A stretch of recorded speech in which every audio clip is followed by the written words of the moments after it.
tourner la page, changer de paysage, le pied sur une berge. Claude Nougaro pour vous accueillir. Olivia, bonjour. Quelle chance, bonjour Thierry. Et pour parler du nouveau, on va dire le nouveau Grégoire de la Cour. Oui, parce que Grégoire de la Cour, maintenant, beaucoup de gens le connaissent. C'est pas un écrivain, c'est une fusée, Grégoire de la Cour, parce qu'en fait, il est arrivé dans le paysage en 2011. Il a fait ce triomphe avec la liste de mes envies, et depuis, il écrit beaucoup, comme si cet ancien publicitaire, il avait besoin de rattraper le temps perdu. Vous savez, on sent dans tous ses livres un amour des mots et de la littérature qui est très contagieux. Il a fait donc plusieurs romans avec des hauts et des bas. Vous savez, c'est comme le vin, il y a des plus ou moins bons crus, et celui-là est un très bon cru, La femme qui ne vieillissait pas, chez Lattès. C'est l'histoire de Martine. Martine, j'adore le début, la manière dont il raconte sa vie. C'est un mélange presque de carnet de santé, avec des informations sur son poids, sa taille, et du ressenti de cette petite fille. Donc elle grandit, elle a des parents, ils sont très jeunes. Elle dit, ils fument beaucoup, ils rient beaucoup.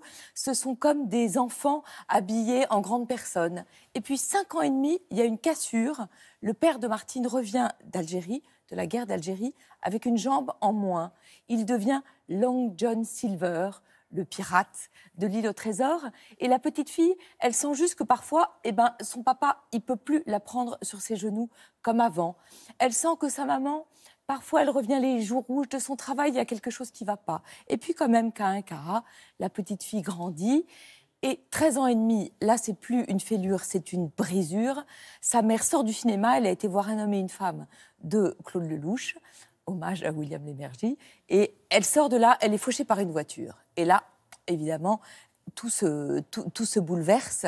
Et Grégoire de la Cour, il a l'art vraiment pas du tout de faire des grandes phrases d'une tragédie. Il dit le cœur de mon père devient un galet.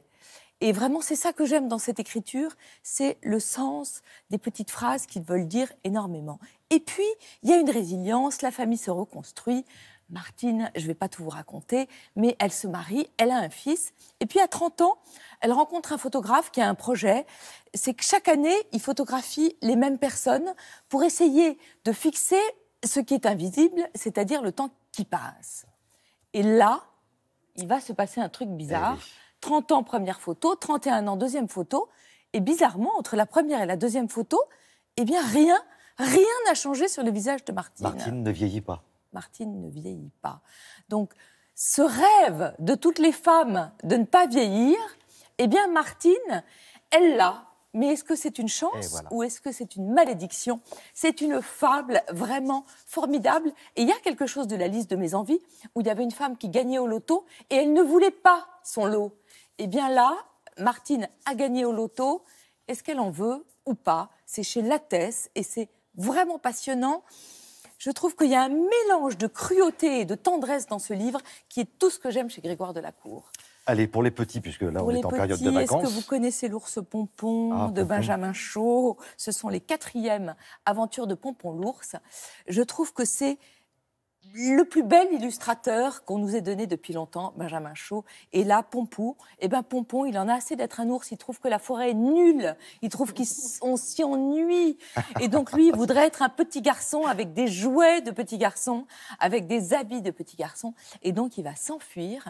Il va arriver dans une maison et là, il va découvrir une salle de bain, des jouets. Il va s'habiller comme une vieille dame avec plein, comme ça, avec des pompons. Et un jour, il va avoir très peur comme un vrai petit garçon. C'est chez Helium. C'est des albums qui font marcher le sens de l'observation et d'imagination des enfants. C'est pour les tout petits à partir de 3 ans et c'est une merveille. Dans les deux cas, est-ce un bien, est-ce un mal? Est-ce une chance ou une malchance? C'est tout à fait ça. La question est la même. Merci beaucoup, Olivia. Merci à vous.